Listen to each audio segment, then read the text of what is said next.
Olá, tudo bem? Bem-vindo a mais um trimestre de estudo da lição da Escola Sabatina. Meu nome é Reinaldo Siqueira, eu sou o diretor da Faculdade de Teologia, que faz parte do sistema de seminários denominado Seminário Adventista Latino-Americano de Teologia da Divisão Sul-Americana, com uma das suas sedes aqui no UNASP.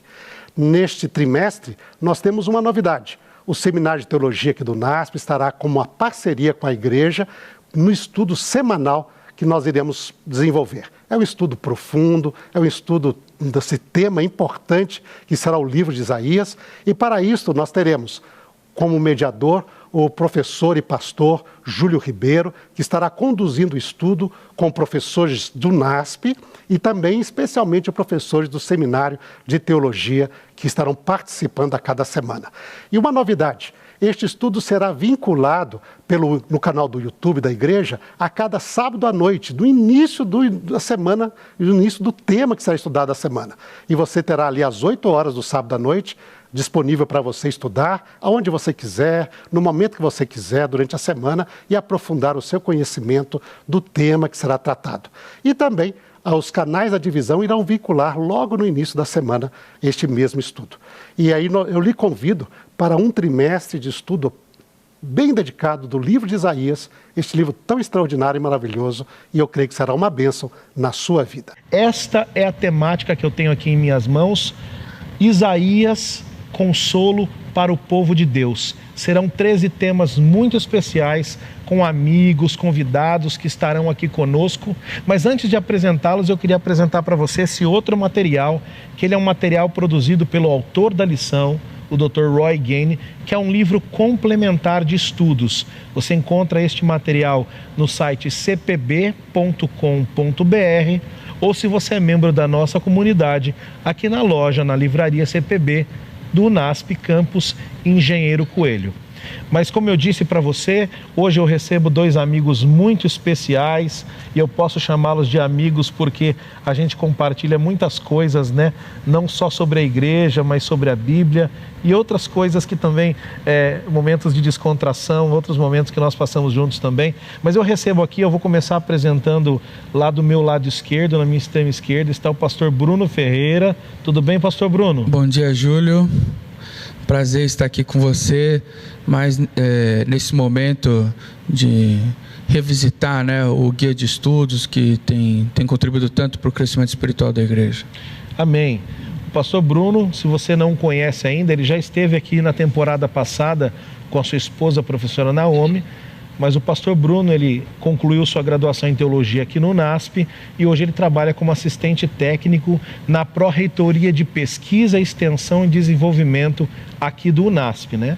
E eu tenho também comigo o pastor Sérgio Monteiro, talvez você já o conheça, o pastor Sérgio Monteiro. Aliás, o pastor Sérgio e o pastor Bruno foram colegas de sala, colegas de formatura, e depois foram colegas no curso de especialização, no mestrado também do SALT. Mas, pastor Sérgio, é um prazer ter você aqui. Seja bem-vindo pela primeira vez ao nosso canal aqui da Igreja do UNASP.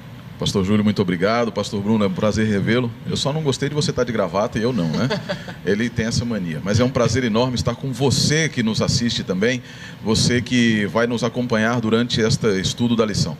Deus o abençoe imensamente nessa pesquisa maravilhosa de um livro, pastor Júlio, que tem sido um pouco negligenciado, que é esse livro de Isaías. A igreja, de uma maneira sábia, nos convida a imergir no conhecimento deste livro que é o do grande profeta messiânico. Que é um prazer estar contigo também. Prazer é meu. Porque a gente conversa bastante, né? Bastante, a gente conversa bastante. Bastante. O pastor Sérgio, ele graduou-se em teologia aqui também no UNASP, fez seu mestrado pelo SALT, hoje ele é doutorando em Bíblia Hebraica, e o pastor Sérgio trabalha como capelão na Escola do Pensar, e ele também é pastor do Centro de Estudos Judaicos Fyodor Meyer. É isso? Muito boa pronúncia, é isso mesmo. Ok. Aprendo com os bons amigos, né? Nesse momento, então, vou pedir ao pastor Bruno que faça a oração inicial para que a gente possa introduzir o tema da lição, tá bom? Santo Deus, obrigado pelo privilégio que temos de adentrar as palavras sagradas para encontrar ali a tua orientação, o teu clamor à humanidade, à tua disposição estender misericórdia e justiça revelada em tão preciosas palavras e verdades. Ajuda-nos de maneira especial nesse momento de análise do livro de Isaías, a reencontrar-se com grandes profecias, com grandes pérolas que foram preservadas ao longo da história, para que pudéssemos hoje redescobri-las e entesourá-las no coração. Abençoe todos os participantes e ouvintes desse momento, que o Senhor nos guie através do Espírito Santo. Em nome daquele que é o pão da vida, Cristo Jesus. Amém. Amém. Eu vou pedir para o pastor Sérgio ficar aqui com o livro do Dr. Roy Gaine. Enquanto eu abro aqui a minha lição, queria lembrar também, né, pastor Bruno, que o pastor Sérgio Monteiro, ele tem um canal no YouTube, né? Ele também é muito ativo no YouTube. Então, se você quiser seguir ali, youtube.com/monteiro01. Dá Monteiro01, ou pode ser Sérgio Monteiro também agora, porque o YouTube foi legal comigo e colocou lá agora que eu posso ter o meu nome. Olha, depois de tanto tempo. As coisas acontecem no tempo de Deus, todas Amém. as coisas, né? Isaías vai mostrar isso pra gente, as coisas acontecem no tempo de Deus. É verdade. Eu quero nesse momento, pastor Sérgio, pastor Bruno, ler com vocês o verso para memorizar. Se você quiser também abrir a sua Bíblia, você que está conosco em casa, o texto vai aparecer para você na sua tela, tá bom? Acompanhe na sua tela o verso para memorizar, que está em Isaías, capítulo 1, verso 18. Isaías, capítulo 1, verso 18, diz assim: Venham, pois, e vamos discutir a questão. Ainda que os pecados de vocês sejam como a escarlate, eles se tornarão brancos como a neve. Ainda que sejam vermelhos como o carmesim, eles se tornarão como a lã. Querido ouvinte, querido amigo que nos assiste, o livro de Isaías é um livro que 27 séculos depois ainda nos traz grandes lições, não é, pastor Sérgio?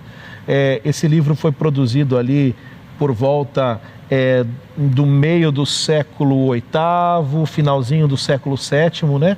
E esse livro ele traz grandes lições e ele tem curiosidades interessantes. Por exemplo, a semelhança da Bíblia, o livro de Isaías também tem 66 capítulos, enquanto a Bíblia tem 66 livros. E a semelhança da Bíblia, os primeiros 39 capítulos de Isaías falam das coisas do seu tempo e os 27 finais falam acerca da salvação. Tem uma semelhança aí com o Antigo e Novo Testamento, né? Os 39 livros e os 27 livros do Novo Testamento. Bom, nós encontramos ali, pastor Sérgio, o nosso guia de estudo veio nos trazendo a apresentação inicial do livro com aquela expressão escutem, ó céus, escutai, ó céus, descrita ali em Isaías, capítulo 1, dos versos 1 ao 9, né? A minha pergunta para começar para você é: o que essa porção de Isaías 1, de 1 a 9, especialmente a exclamação que está no verso 2, como essa expressão, essa exclamação é vista ao longo da história? E será que isso poderia ser aplicado à igreja em nossos dias? E depois, se em seguida você quiser comentar também, você já engrena e comenta sobre quais eram os pecados de Judá e quais foram as consequências desses pecados. Excelente pergunta. Nosso guia, a primeira lição, nos fala sobre crise de identidade. Não é? O grande e principal problema está relacionado com a crise de identidade. O povo havia se perdido.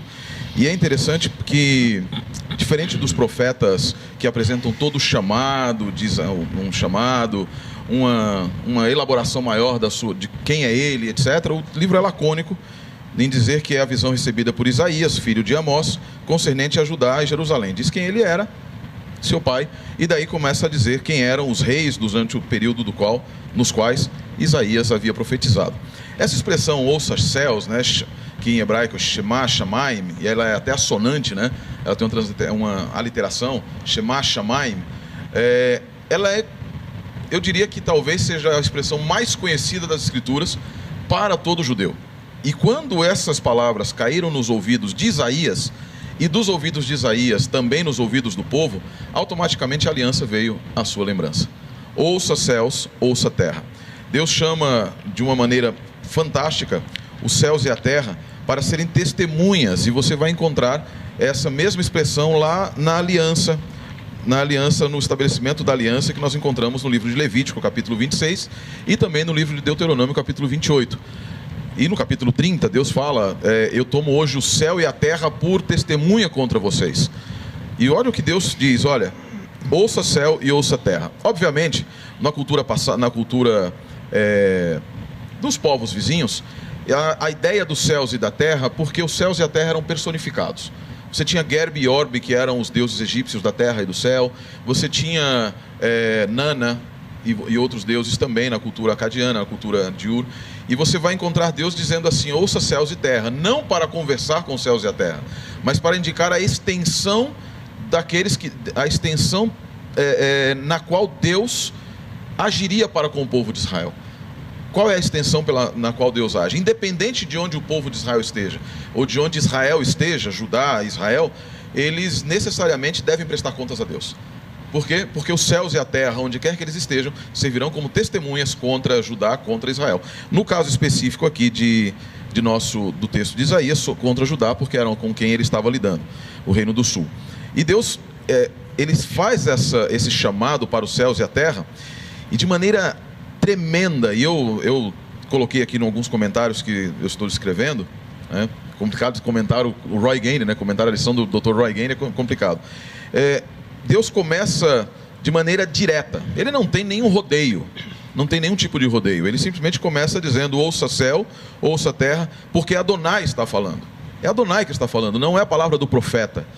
Aqui a autoridade não é a autoridade de um mensageiro, simplesmente, mas nem a autoridade de um rei, nem a autoridade de um visionário, mas a autoridade do próprio Deus. Não é o Isaías, e aqui é interessante porque o chamado de Isaías parece que vai acontecer no capítulo 6. A tônica do capítulo 1 é apresentar a razão pela qual existe o chamado de Isaías, existem todos os problemas que vão ser descritos em seguida. E quais eram esses pecados? Que aí vem exatamente quais são os pecados. Ele diz, primeiro, abandono de Deus. Suscitei e criei filhos, mas eles se rebelaram contra mim. O boi conhece seu dono, o jumento estábulo de seu senhor, mas Israel não conhece, meu povo não pondera. Olha só que coisa interessante. Você lê os versos 2 e 3 de Isaías capítulo 1. Exatamente, versos 2 e 3, final do verso 2 e 3, e vamos depois para o verso 4. Primeiro pecado de Judá é não reconhecer quem é Deus. Não reconhecer que ele é filho de Deus. Não reconhecer que ele é offspring, né? Descendência de Deus. E a gente vai chegar num ponto, nesse momento, quando nós estamos aqui, já no período de Acás, em que o pecado chega a tal ponto que Acás manda uma carta para Tiglat-Pileser, dizendo que ele, rei de Israel, rei de Judá, que na teologia real da Bíblia hebraica ele é filho de Deus, ele se afirma filho de Tiglat-Pileser. Ele abandona a filiação divina, pastor Bruno, para agora se colocar sob cuidado e filiação de um rei pagão, de um rei estrangeiro. Os pecados então, e aí Deus continua falando dos pecados, vou pegar aqui a minha colinha, minha colinha, porque acontecem expressões fantásticas aqui. Ó. O estado moral de decadência de Israel é descrito de forma poderosa através da utilização de várias expressões hebraicas no verso 4. A partir do verso 4. E olha que interessante. Vão desde a expressão mais básica de pecado, que é hatat, da expressão mais básica, até um indicativo de que eles abandonaram e deram as costas a Deus. Ahor e Zor. Duas expressões que são expressões muito pesadas nesse contexto. É o acúmulo de todos os pecados, resultando no abandono de Deus. E do abandono de Deus, ele continua dizendo assim, povo carregado de iniquidade. Carregado de iniquidade é uma expressão interessante, porque utiliza o mesmo verbo que é utilizado para o endurecimento do coração de Faraó. Kavad, pesado. Aquele povo era pesado em iniquidade, terminando com um povo que não... Deus falando que eles abandonaram o Eterno, voltaram-lhe as costas, e eram geração de malfeitores, filhos imorais, que no hebraico utiliza a expressão zera mereim, semente do mal, ou seja, a marca genética desse povo que vinha não apenas de errar o alvo, que poderia ser algo inusitado, inocente, mas eles estavam como praticantes intencionais no pecado. Não eram pecadores, eram pecadeiros. Pecadeiros, como nós dizemos, né? Muito bem. E para você que quiser acompanhar os comentários, eu esqueci de mencionar, o pastor Sérgio Monteiro, ele é responsável pelos comentários da lição da Escola Sabatina do site da CPB. Exatamente. Desse trimestre. Então, se você entrar lá em mais.cpb.com.br, lição dos adultos, comentários, você vai ver ali os comentários do pastor Sérgio Monteiro. Pastor Bruno, então, diante desse contexto que o pastor Sérgio apresentou, nós podemos dizer que eles se afastaram de Deus, por conta disso se afundaram no pecado, né? Então eles estavam vivendo o que Roy Gaynor, aqui o autor da lição, chama de um ritualismo podre. E a coisa tão séria, pastor Bruno, que Deus, como o pastor Sérgio já disse, não é Isaías, é Deus que está dizendo, Deus chega a comparar o seu povo, os seus filhos, como Sodoma e Gomorra. Minha pergunta é, quão forte é essa expressão? E ali, de acordo com Isaías 11:15, por que Deus então rejeitou o seu povo a ponto de compará-los com as cidades ímpias de Sodoma e Gomorra? Às vezes, quando a gente faz uma leitura superficial do texto, a gente não percebe como algumas partículas elas são muito importantes para posicionar os personagens. Como o pastor Sérgio mencionou, né, colocar a autoridade sobre a palavra diretamente a Deus é muito importante. Por isso que o verso 2, ele tenta dar essa ênfase e como ele colocou bem, não há nada como Deus. Então as testemunhas, elas tem que ser assim, tão esplendorosas como o céu e terra, porque tem que ser muito maior do que a própria condição humana, mais perene, né, do que a própria condição humana. O próprio Salmo também 50, verso 4, ele traz a expressão de que a terra e o céu são convidados para poder julgar o ser humano. Quando chega nesse momento, eu acho que é importante fazer uma divisão aqui. Existem algumas unidades no capítulo 1 que são posicionadas por essa citação. Aqui diz o Senhor. Uma dessas é a que foi colocada aqui na abertura, né? Ouvi o céu e terra e dá ouvidos à terra, porque o Senhor é quem fala. Está posicionando aqui quem é o personagem que está falando na primeira unidade. Depois, quando a gente chega no versículo 11, que é mais ou menos no contexto em que você está apresentando aí, diz assim: de que me serve a minha multidão de vossos sacrifícios, diz o Senhor. E depois o 18 também vai remeter a autoridade da expressão lá a Deus. É Deus quem está falando. Então isso vai demarcando algumas unidades textuais importantes. No verso áureo, na versão que a gente está utilizando, não tem a expressão o Senhor diretamente, foi suprimida as partículas ali textuais que dariam essa direção direta, mas isso está no texto original, ou seja, é Deus que está falando. Então acho que a primeira demarcação, antes de a gente falar da condição do povo, a gente precisa ter muito claro, Deus está falando e Deus está posicionando a condição do povo naquele sentido. A gente falou sobre identidade, existe uma discussão grande, né? Teóricos falam sobre identidade do aspecto pessoal, identidade do aspecto social. Nós estamos apresentando aqui características sociais desprezíveis que vão construir uma identidade de rebelião, de filhos rebeldes, e o texto, até a ele apontar para Sodoma e Gomorra, essa, vamos dizer assim, é a principal característica, a identidade de quem? De crianças que cresceram e se rebelaram, né? Essa é a condição de identidade social do povo. Quando chega em Sodoma e Gomorra, existe a primeira menção assim explícita a essa condição, vai acontecer no verso 9, que diz assim: se o Senhor dos Exércitos não tivesse deixado alguns sobreviventes, já nos teríamos tornado como Sodoma e semelhantes a Gomorra. A primeira menção direta a Sodoma e Gomorra aqui no texto do capítulo 1 vai falar da situação de quase extinção, né? Porque Sodoma e Gomorra é lembrada exatamente como o quê? A ação de justiça de Deus agindo ao ponto tal de levar à extinção. A identidade de Sodoma e Gomorra está associada à prática do pecado, à rebeldia, mas também está relacionada à extinção. Então nós podemos dizer aqui, pastor Bruno, que Deus ele usa o melhor exemplo ou o pior exemplo, que é Sodoma e Gomorra, em relação às atitudes e às práticas do povo, e ele usa também o exemplo dela em relação ao que teria ou estava para acontecer ao povo, em relação ao juízo que caiu sobre essa cidade. Ou seja, vocês estão praticando o mesmo que Sodoma e Gomorra praticavam e vocês quase foram extintos como elas foram extintas. Não sei se seria isso, o pastor Sérgio quer complementar? Olha, eu gostei muito do comentário do pastor Bruno, e eu queria só complementar aqui, pastor. Fica à vontade. Estou me sentindo em sala de aula de novo. Benção, eu também. benção, é uma maravilha. Há um conceito no Talmud, e há um conceito da cultura judaica, que é o conceito de kavaná. Kavaná é uma palavra hebraica que significa intenção, intencionalidade. Com qual intenção o povo fazia sacrifícios? Não era mais com a intenção, e fazia os rituais, as festas, as hagim, etc.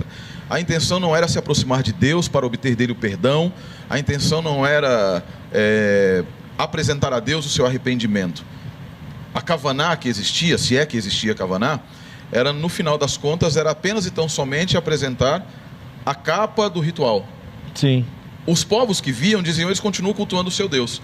Mas o Deus que enxergava o coração diz, eles não estão me cultuando. É por isso que Jesus os chama depois de sepulcros caiados. Seria um bom exemplo, pastor Seria um Sérgio? excelente exemplo, porque a ideia de kavaná, para você ter ideia, é assim: quando você tira o dízimo, ou o bicurim, que são as primícias, o Talmud, no Tratado do Bicurim, diz o seguinte: caso você tire as suas, vote que algo é primícias, havia até 3 meses até você levar lá, e no meio do percurso você tire um pouco da intenção, aquelas primícias, por melhores que fossem, não são mais consideradas como primícias. Perfeito. Um sacrifício feito a Deus, e aí nós vamos encontrar aqui no capítulo 1, verso 11. Por que são oferecidos a mim todos aqueles sacrifícios?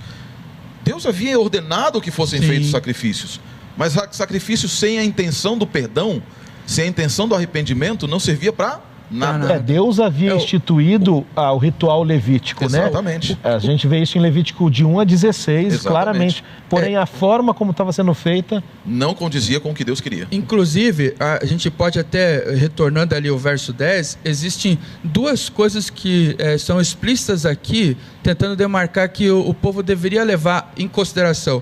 Uma delas é ouvir a palavra de Deus, e depois, a segunda expressão do ouvir está relacionada à lei de Deus, e muito forte, a expressão lei está muito fortemente ligada à identidade de Israel, tanto do aspecto cerimonial quanto do aspecto moral. E corroborando com o que o Sérgio falou, Otto Kaiser, quando ele faz o seu comentário sobre Isaías, ele vai falar assim: eles haviam internalizado que, por estar preservando a ritualística da lei prevista, eles estavam vivendo uma dimensão espiritual satisfatória diante de Deus, mas não tinha exatamente essa intencionalidade, as motivações. A gente vai explorar um pouco isso mais ao longo da lição. Eu lembrei agora, para a gente avançar, pastor Sérgio, eu tenho mais uma pergunta para você, mas eu lembrei daquele ditado, né? Por fora, bela viola, por dentro, pão bolorento, não é assim? Você que nos assiste, você percebeu o que está acontecendo aqui? Israel tinha um problema muito sério. Eles tinham um ritual que não era verdadeiro, não era de todo o coração. Eles tinham práticas que ofendiam a Deus. E como foi falado pelo pastor Sérgio, talvez o pior dos erros do povo de Israel foi ter virado as costas para Deus. Mas, pastor Sérgio, aqui eu já quero emendar uma segunda pergunta para você. Esse Deus que aponta todos esses pecados e de forma muito forte, né? Deus, ele não poupa palavras, digamos assim. Deus parece aqui agir como nós que somos pais muitas vezes, da forma como nós que somos pais muitas vezes agimos. A gente bate e depois assopra, né? Deus agora no verso 18, depois de todo esse relato do que estava acontecendo, de chamar o povo de Sodoma e Gomorra, ele traz aqui um argumento muito forte, que é o argumento do perdão. A minha pergunta para você: O que Deus está fazendo aqui no verso 18, quando ele apresenta e diz assim: o Senhor diz, venham pois e vamos discutir. Ou seja, quando há uma condenação pronta, você não discute nada com ninguém. Então, o que Deus está fazendo quando ele fala, vem cá, vamos conversar? Pastor Júlio, uma das coisas mais fantásticas a respeito da aliança de Deus, e nós sempre lembro nas salas de aula, né, em que nós discutíamos a ideia dos tratados hititas como sendo excelentes o framework, temáticas, né? O framework para a aliança. Roy Gaine comenta um pouco disso na lição. Isso, exatamente, vai falar sobre isso mais adiante. Mas os tratados de Movinke, os estudos de Gerhard von Rad, Martin Noth, etc. Sabe que o pessoal na comunidade judaica fala que eu fico falando muito nome alemão, né? E assim, eles falam para mim, pastor, você fica falando muito nome alemão. Claro, são grandes teólogos. Mas veja que coisa interessante. Quando nós olhamos para os tratados hititas, os tratados da aliança, de alianças dos reinos anteriores, eles terminavam sempre com a morte. Olha, eu vou fazer isso para você, vou te auxiliar muito, vou te ajudar, eu virei te ajudar, como Tiglat-Pileser foi com a aliança com Acaz. Mas se você não for fiel à aliança e não me pagar o tributo e etc., eu virei a você com um exército, te destruirei, matarei seus filhos, matarei sua família, destruirei sua terra e vou matar você. Uma das características da aliança, características inovadoras da aliança de Deus, é que ela não termina com a morte. Ela não precisa necessariamente terminar com a morte. Levítico 26 e Deuteronômio 28, 27 em diante, ele vai falar a respeito disso. E é fantástico alguns textos, mas antes da gente ir lá nesse texto, eu só queria abrindo um parênteses rápido aqui, voltando ali nos versos 11 em diante. Vocês perceberam, e se você tem a curiosidade de olhar no hebraico, você vai perceber que as expressões relacionadas a sacrifícios relacionados que tinham o poder de perdoar pecados, entre aspas, não aparece no verso 11, naqueles que eram oferecidos. Aparece apenas a menção ao Olá, que é o sacrifício geral, sim, e ao Zebar Shelamim, que é o sacrifício de paz, que era de comunhão. E quando acontecia o sacrifício de paz e de comunhão? Na minha dissertação de mestrado eu tratei sobre ele. O sacrifício de paz e de comunhão acontecia após o perdão ser oferecido por Deus. Você oferecia um sacrifício de Hatat ou de Avon, que era de perdão pelos pecados ou de culpa, um Macham. E depois, quando o perdão lhe era dado, você tinha um sacrifício agora de comunhão com Deus, agradecendo pelo perdão oferecido. E esse era o que você comia. Os outros, as pessoas não comiam. Sim. O que eles estavam querendo fazer aqui? Pular a fase do arrependimento e ir para a fase da festa. O que eles queriam era comer, eles queriam era participar da reunião festiva, sem, contudo, se preparar para a festa. Não queriam uma mudança de comportamento. Zero. Eles queriam manter o mesmo comportamento e ainda bater no peito. Por que isso? Por que eu estou falando isso? Porque não remete lá ao que está em Levítico 26. Muitos baterão no peito e dirão assim, a lei do Senhor. E aí fala o que o pastor Bruno disse, a lei do Senhor. Não, eu estou seguro e nada me alcançará. E o que acontece quando Deus diz, o Senhor virá contra ele? É o que acontece no capítulo 1. Sim. O Senhor virá contra ele com lança, com exército e etc. Mas aí Deus faz algo em Levítico, que é o teor da sua pergunta e responde a sua pergunta. Deus nunca condena, Deus nunca pune sem antes dar oportunidade de arrependimento. Nós vemos isso em Nínive. Eu sempre brinco, né? Uma aula maravilhosa que eu tive com a professora Mili, lá no meu primeiro ano de teologia, eu sempre brinco com as pessoas e digo assim, eu dou um carro a quem me mostrar ali na mensagem de Jonas a palavra arrependimento. Deus não mandou era só juízo. Só juízo. Mas o juízo de Deus é sempre uma tentativa de fazer com que o homem retorne para Deus. Então eu já te faço uma pergunta.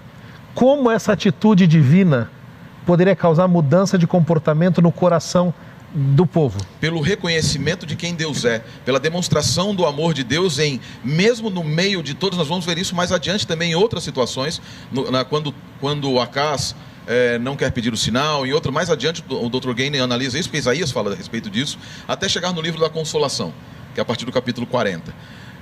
Deus, na sua própria feitura da aliança, ao estabelecer a aliança, ele diz assim, no finalzinho eu termino com isso, ele diz assim, mesmo quando eu virei contra vocês e vos desterrarei.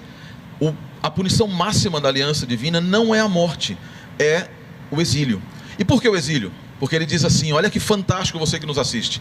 E é isso que é retomado aqui. Vinde e conversemos e arrazoemos. Sabe o que ele diz? Ele diz assim, porque na terra para onde eu vos mandar, se você ouvir a minha voz, sim, eu circuncidarei o seu coração. E é isso que Deus busca, reconhecimento de que ele poderia tê-los matado, mas estava dando a eles uma nova oportunidade. E por isso ele chama: vinde e vamos conversar sobre os seus pecados. E é o exílio porque é a não extinção. A não extinção, exatamente. Que vai tentar construir ali a ideia com Sodoma e Gomorra, né? Tipo, Deus ele vai tentar... Então Deus, pastor Bruno, então Deus ele atenuou a punição, podemos dizer assim.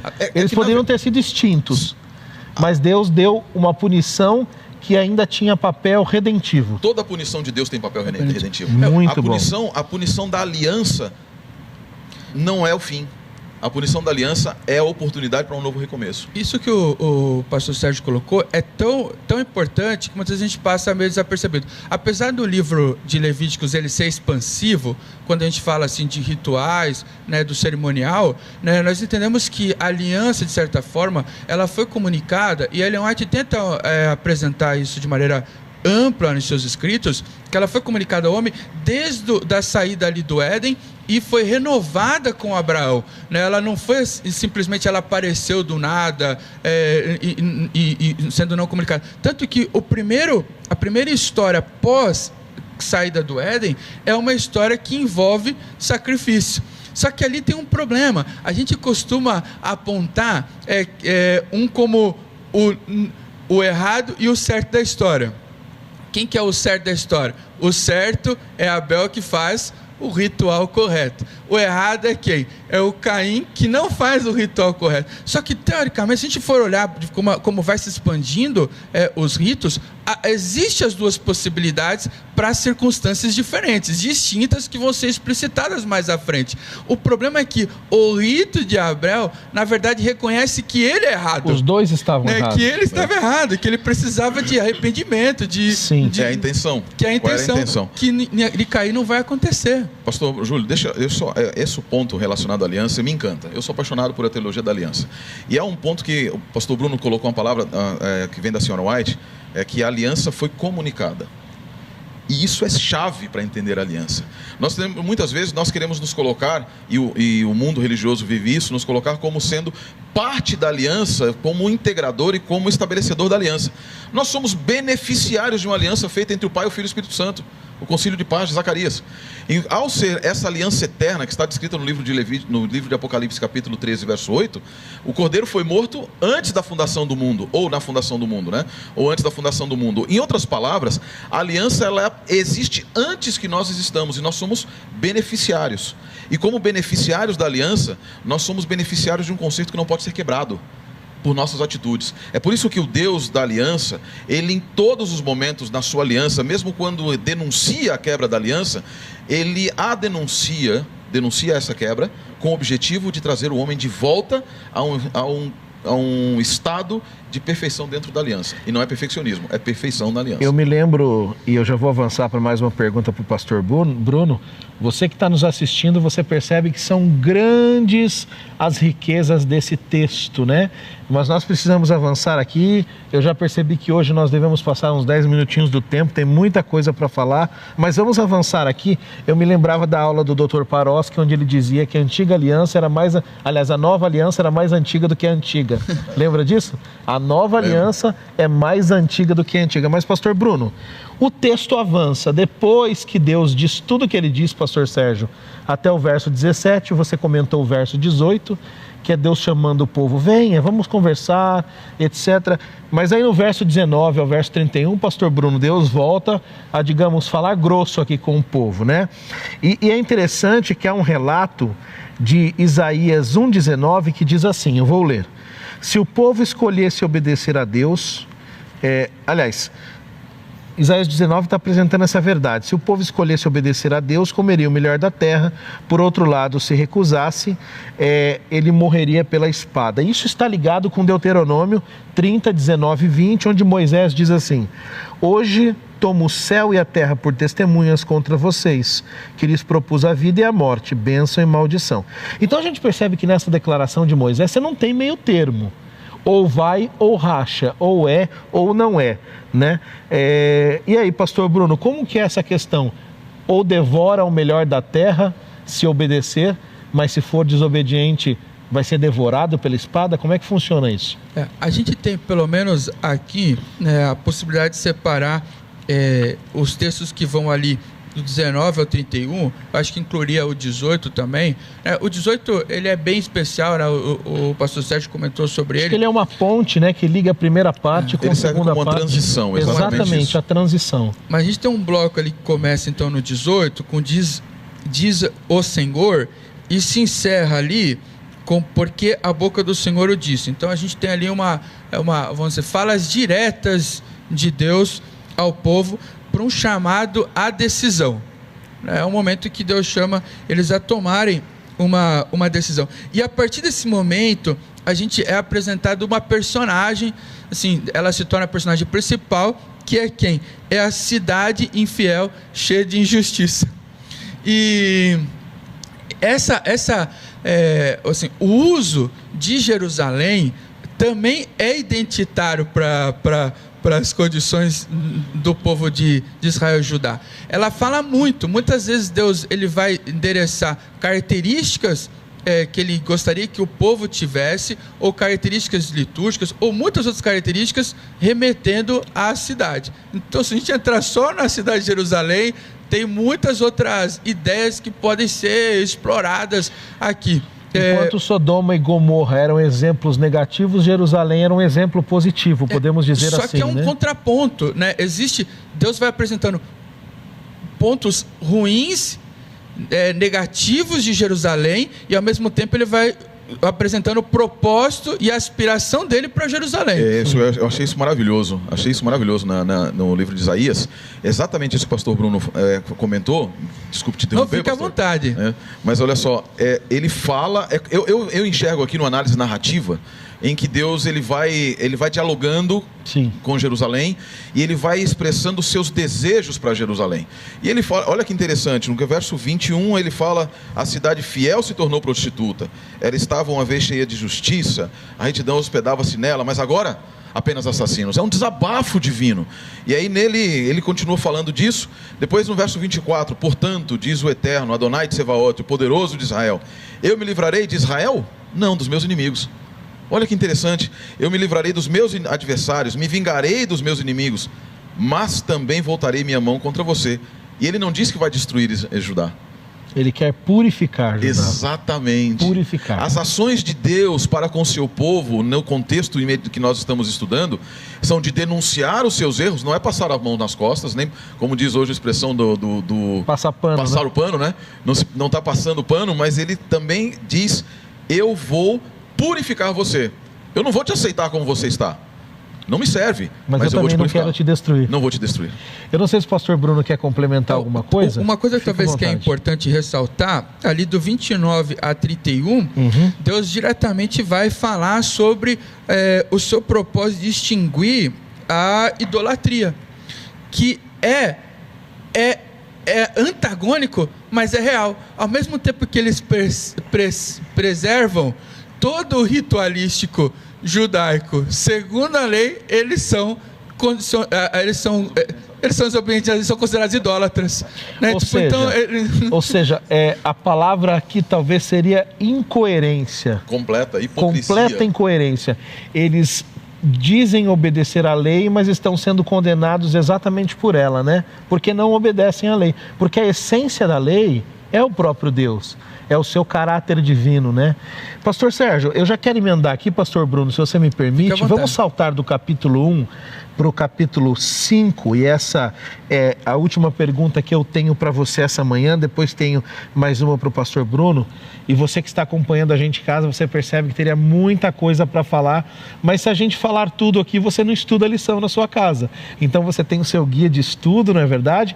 Complementando aqui com o que a gente está discutindo, você vai chegar ao conhecimento profundo de Isaías.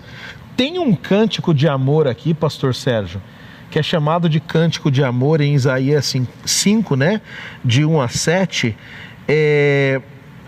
Comenta um pouco desse cântico para nós. Ele começa bonito, romantizado, mas parece que ele vai ficando meio mórbido, tenebroso para o final. Como é que é essa parábola de Isaías 5, de 1 a 7, esse cântico?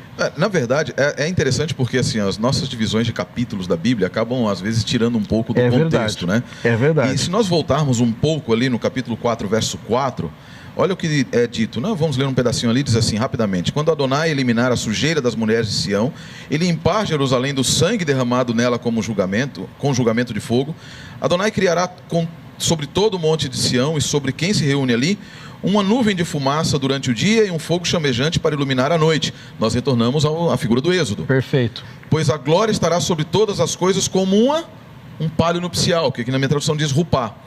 E aí diz assim, a sucá, ou seja, a tenda, dará sombra durante o dia para proteger do calor. Ela também proverá refúgio e cobertura contra a tempestade e a chuva. Com essa perspectiva do Êxodo, de Deus trazendo a nação para o deserto e cuidando delas, é que vem o cântico. E esse preparo de casamento. E aí Deus diz assim, quero cantar uma canção para quem amo. Uma canção sobre o meu amado e sua vinha. Meu amado possui uma vinha em uma coluna muito fértil. Veja só, ele cuida. Nós voltamos à figura do capítulo 1, em que Deus se apresenta como aquele que cuida, Sim. que trouxe filhos e os criou, mas agora não fala mais de filhos, não fala mais da inocência dos filhos, que é até justificável quando eles erram. Ele começa falando agora da figura de Jerusalém como sua esposa, uma figura que nós vamos ver no Novo Testamento. Sim.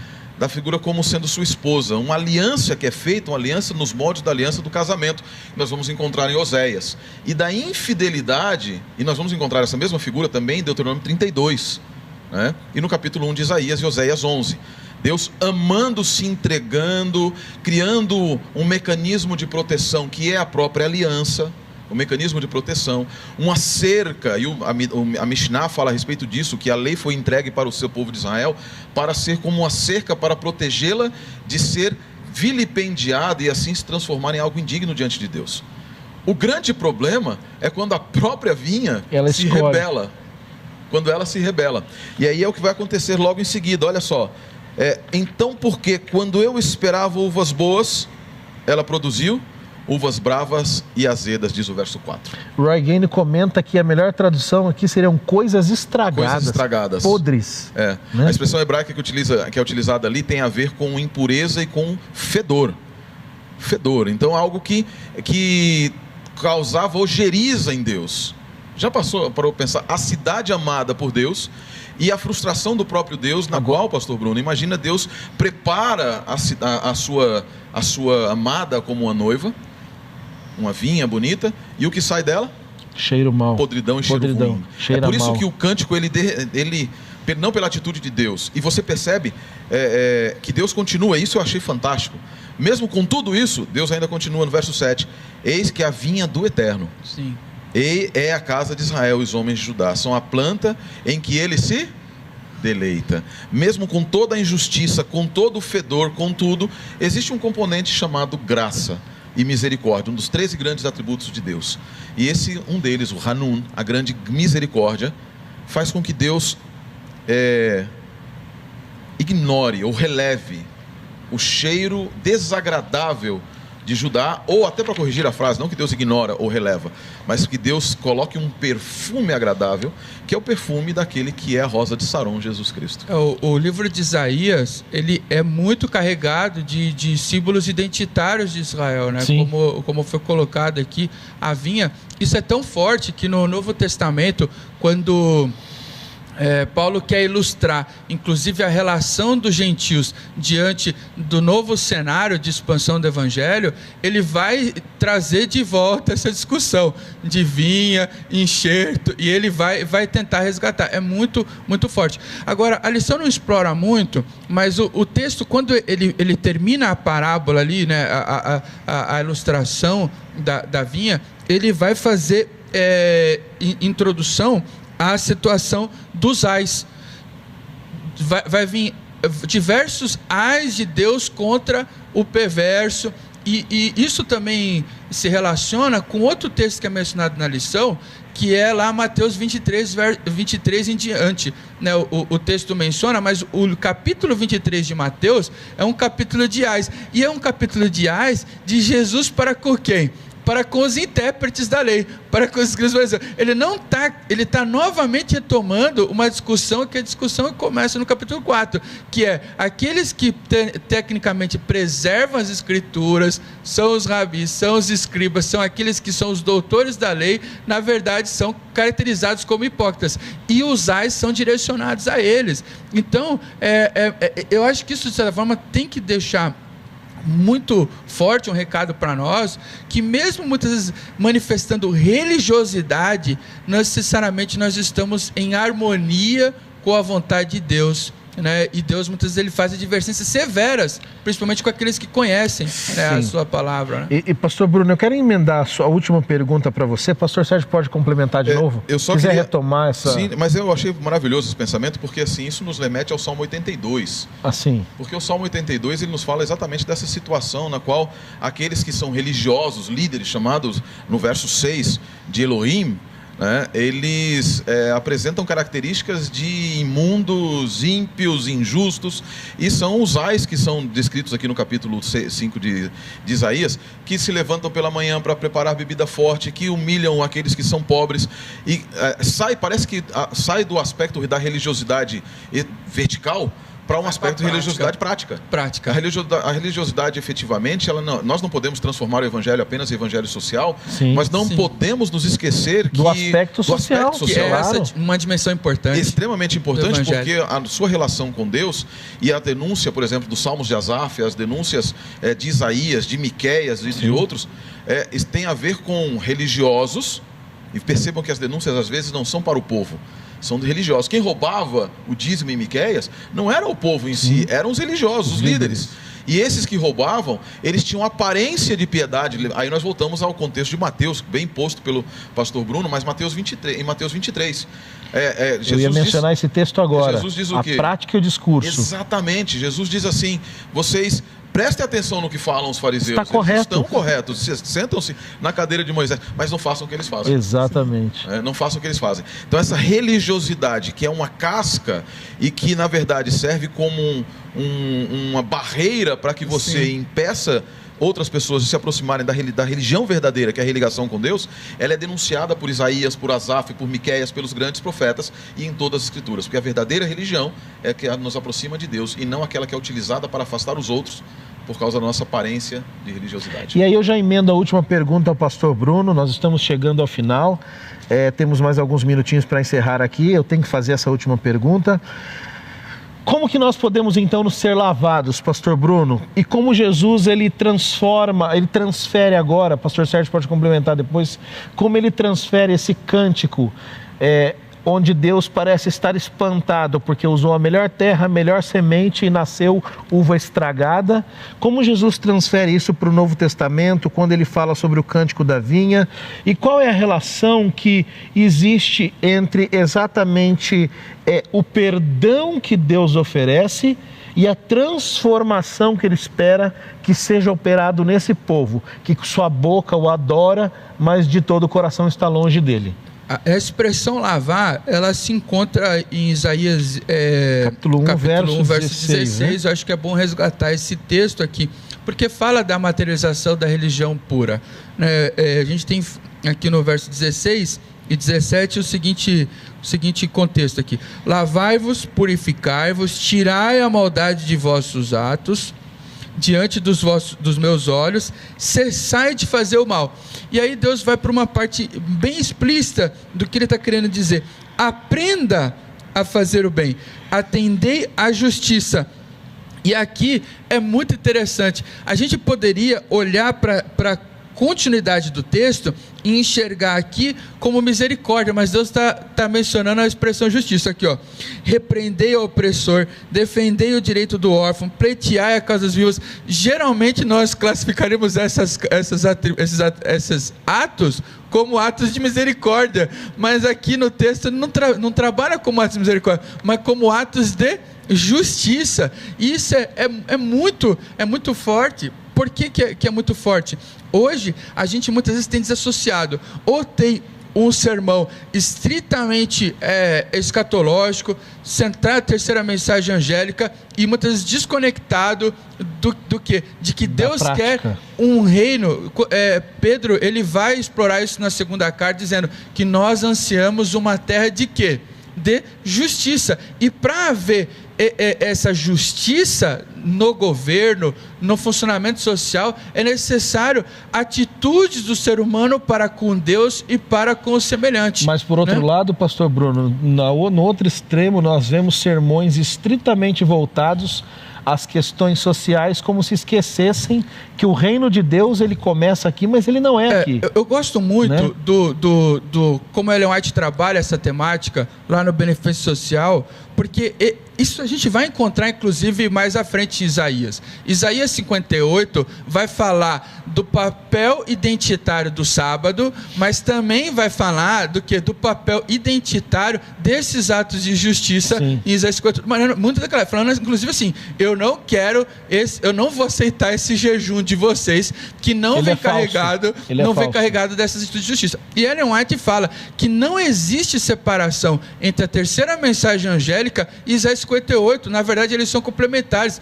É através de Isaías 58 que a gente vê manifesto o reino vindouro, né? Tipo, que nós estamos proclamando.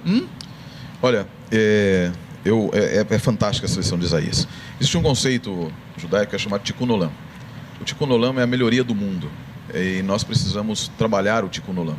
É ato humano o Tikkun Olam, mas ele não toma o lugar do Evangelho.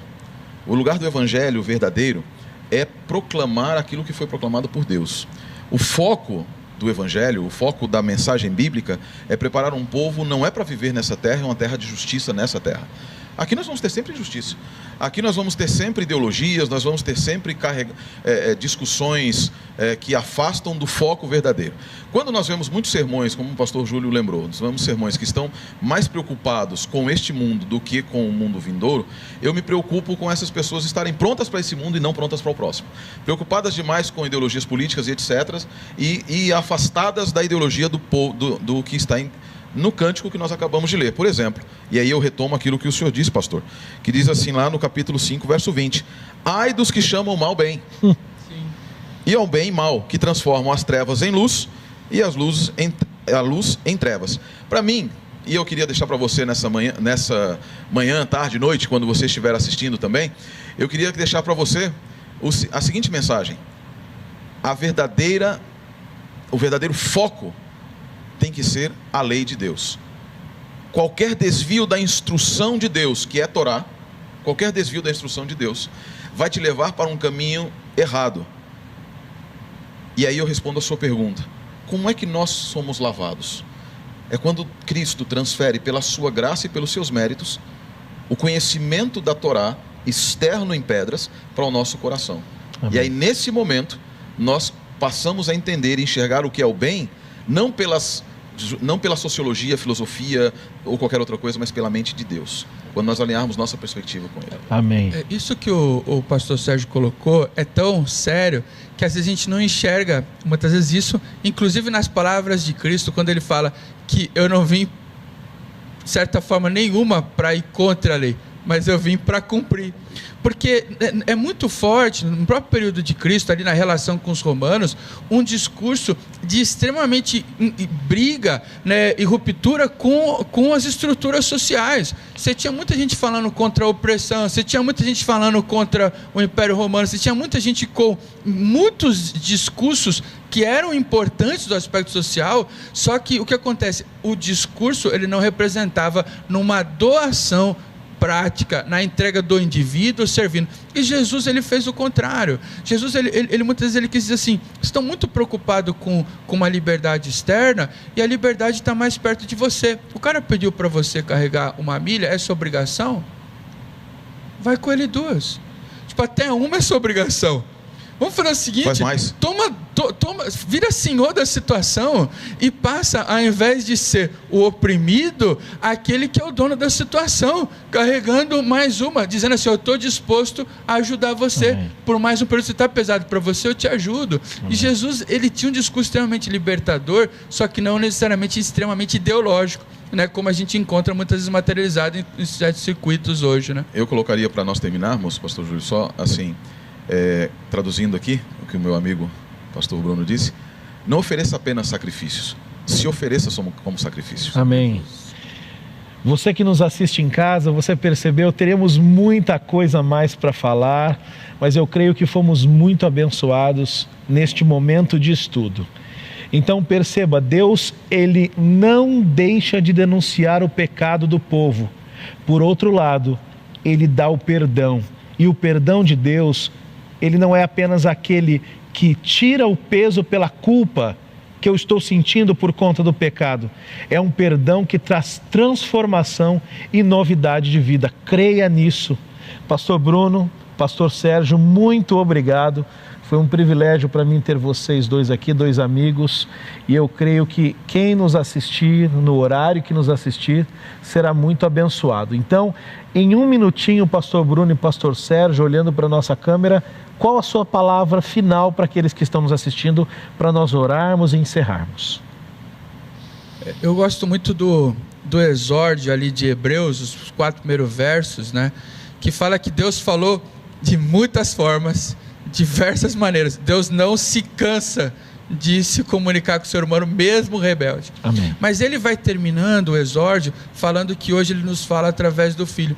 Então o que acontece? Às vezes a gente se perde um pouco na teologia, na discussão teológica, mas quando a gente olha para Cristo, a gente vê a vida manifesta de alguém que vive em comunhão com Deus. Amém. Eu acho que o livro de Isaías, ele vai, de certa forma, desvendar, tirar a cortina para a gente de forma bem ampla do que era o Messias aguardado e por que Deus estava oferecendo e o que Deus está oferecendo mesmo para um povo rebelde. O livro vai ser, acho que talvez vai ser uma das lições mais bonitas que nós vamos explorar nos últimos tempos. Amém. Primeiro, muito obrigado, pastor Júlio, pelo convite. Obrigado, pastor Bruno, pela participação também. E você que nos assiste, eu queria deixar para você a seguinte mensagem: não existe pecado que possa te afastar do amor de Deus. O final da aliança, quando nós nos rebelamos, não é a nossa morte, é o exílio. Porque no exílio nós podemos ouvir a voz de Deus. Foi assim com o povo de Israel. Ouça a voz de Deus no livro de Isaías. Ouça a voz de Deus estudando esta lição maravilhosa. Ouça a voz de Deus participando das classes de estudo da Bíblia. Sobretudo e acima de tudo, ouça a voz de Deus quando você for orar. Não faça orações ritualísticas. Não faça orações apenas por obrigação. Ore com o verdadeiro, com o profundo desejo de encontrar Jesus Cristo e que o Espírito Santo faça morada em tua vida. E que Deus abençoe a tua existência e que Deus nos dê o benefício, nos dê o privilégio, a honra de nos encontrarmos nas mansões celestiais. Amém. Encerre para nós com uma oração, pastor Sérgio, por favor. Nos acompanhe na oração. Querido e amado Pai, Senhor dos Exércitos, nosso Deus, nosso Criador, louvado seja o Teu nome pelo Teu cuidado, pelo Teu amor. Obrigado, Pai, pelas mensagens de convite, de arrependimento, de denúncia do nosso pecado e de convite ao arrependimento que nós encontramos no livro de Isaías, nestes primeiros capítulos do livro de Isaías. Obrigado, Senhor, porque apesar das nossas dificuldades, dos nossos pecados, o Senhor ainda nos chama de vinha do eterno. E obrigado, Pai, porque, como nós veremos adiante no livro de Isaías, a salvação foi proporcionada, foi planejada, foi proporcionada e está sendo realizada. Que nós estejamos prontos dentro em breve para a glorificação. Nos acompanha, Pai, conforme Tu tens nos acompanhado, pela presença do Teu Santo Espírito, pela qual agradecemos, no estudo deste livro maravilhoso.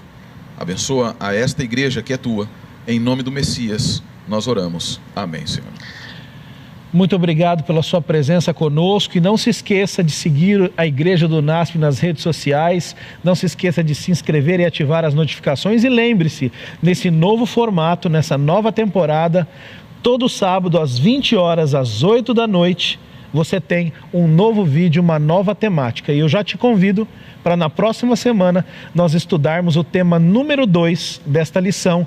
E o tema será crise de liderança. Que Deus abençoe você e você tenha uma semana abençoada. Até mais.